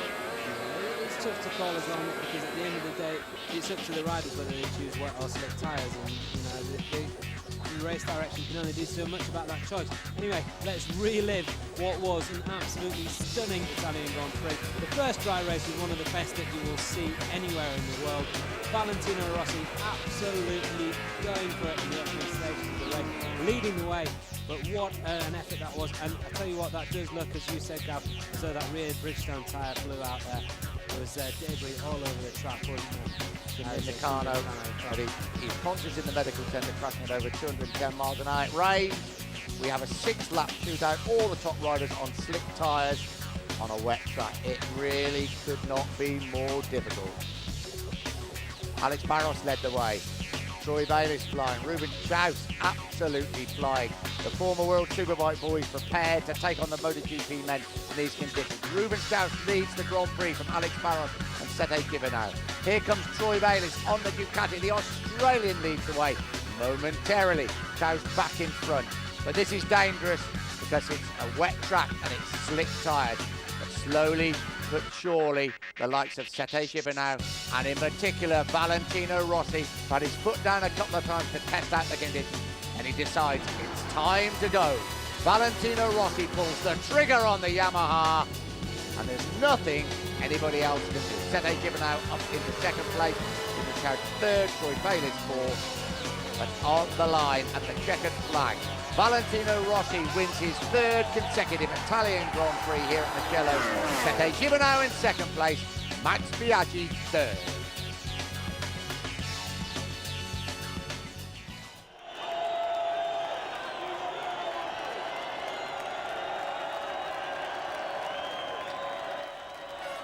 They deserve all those applause, don't they? They're brave, brave men, not only for the first race where we saw MotoGP at its very, very best, but the second race when it was very, very dangerous indeed. They are waiting, though, for the crowd's hero to arrive. The whole of Italy, the whole of Europe, perhaps the whole of the world celebrate the greatest motorcycle racer in the world, 25-year-old Valentino Rossi.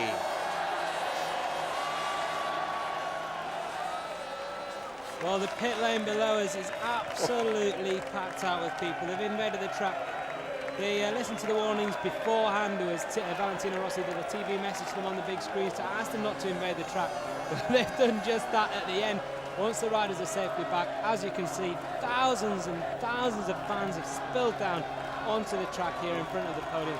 It's making for an incredible atmosphere, incredible scenes here. They've got 2 Italians on the podium to celebrate with and 1 Spaniard. Max Biaggi in 3rd place. Gibernau celebrates 2nd and retains his championship lead by 10 points from today's winner. Victor at the Italian Grand Prix for the 4th year in succession. 3rd year in succession, correct. It's Valentino Rossi.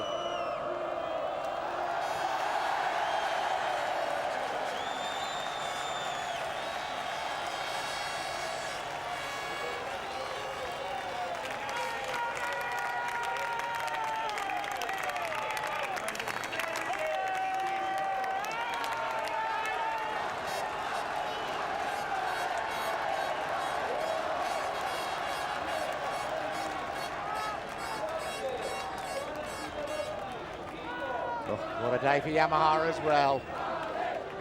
But the day belongs to one man. The crowd chant his name. We now wait for the Italian national anthem.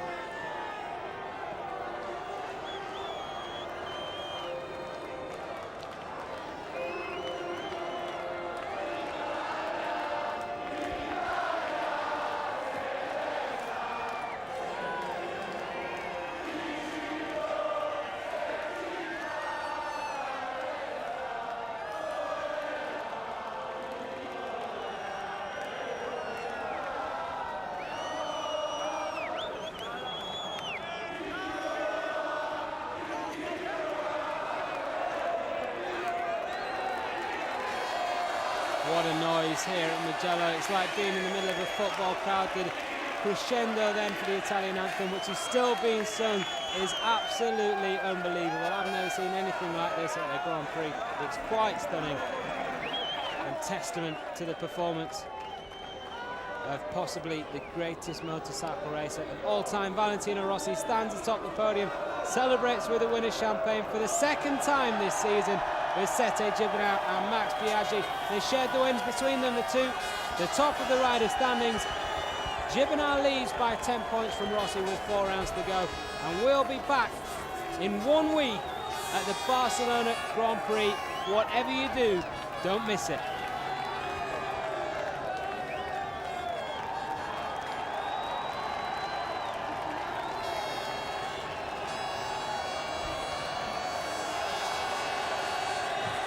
Who says professional sportsmen can't enjoy a drink, Nick? We talk up Mugello every year, and it just seems to get better and better every year. I really hope at home, wherever you are in the world, you've just felt that atmosphere. You've just felt something so special.